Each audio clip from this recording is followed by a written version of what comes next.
Hi everyone, we're back with the 411 on 911. Kelly here today, and we're going to do the second segment in our civil issues group of three.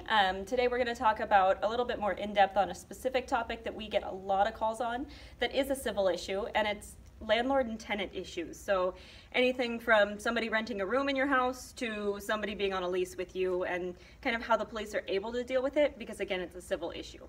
So it's a thing that we get a lot of calls on. Can you give me some examples of what would fit under?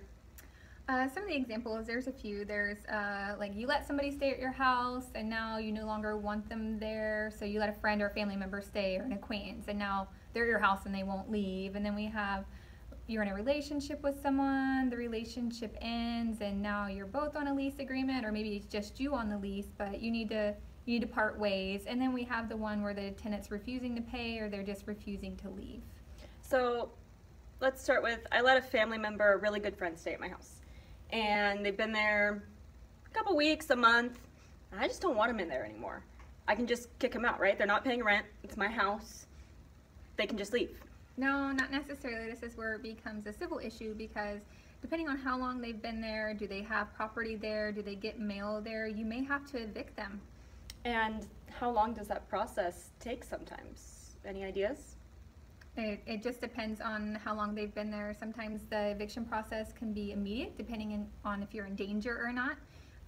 It can be 6 months, depending on how long they've been there. If they've been there for over 2 years, you're going to have a much longer eviction process. So let's say I let a friend stay. They're getting mail at the house.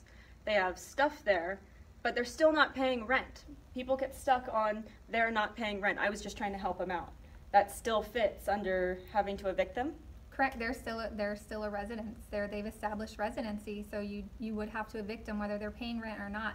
They've established residency in that home. So what are a couple ways that people establish residency? Because obviously rent counts, but doesn't count at the same time as a sole. There's a few ways. If they get mail at your house, if they've gone and changed their driver's license, obviously that's showing that that's their home now. That's where they live. And then just how long they've been there. Do they have property there? How long have they been staying there? I mean, overnight is different than I let them stay for a week or two. And I mean, even something as small as having a pet that lives at that house can do it. So you just got to kind of pay attention, I guess, to what you're getting yourself into when you're trying to be nice. So if it's just a couple of days, I let you crash on my couch for the weekend. Is that going to count? Am I going to be stuck evicting you next week? No. Most likely no, because it's an overnight. Just like when you sign up for an apartment, it tells you can only have guests this amount of time. That's to help the apartments out too, because they don't want to be having to evict people that they never let live there. That's why you have to give them notice a lot of the times if you're letting someone stay there for a certain amount of time. And it's usually included in your lease agreement, whether it's an apartment or a home. So that's usually following some sort of Fair Housing Act. So you really should look into that and follow it. And so how would somebody go about getting information on how to serve evictions so they're legal, so that the police can actually help them and make these people leave after the eviction is final? You can contact the SPD Civil Division to serve an eviction if you need it. You can also call 211 and the 24/7 numbers. There's 800-500-4930, or you can go to the website 211sacramento.org if you'd rather just see it right in front of your face than hear it over the phone. 211 has a lot of different resources, and like she said, they are 24/7. So they will get you in touch with all kinds of different places that are for renters' rights or landlord rights, so you can kind of navigate this whole field of landlord-tenant issues. Lastly, what about calling 911 for somebody that just refuses to leave your house?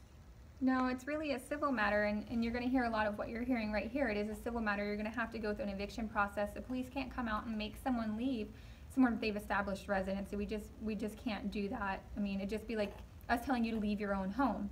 We can't do that. They've established residency. That's now their home. So, I mean, like anything else we've talked about, it's, think about the situation, and if it is an emergency or a life or death emergency or something of that nature, then yeah, 911 is okay. But if it's just this person doesn't want to move out, it's going to be a non-emergency line. Okay, so We will list everything that we've talked about, all of the different resources and more, phone numbers, websites, on the video here afterwards. And if you guys have any questions or comments, as always, put them down below. And we will see you next week for, I believe, custody issues to finish out our civil issues segments. Have a good day.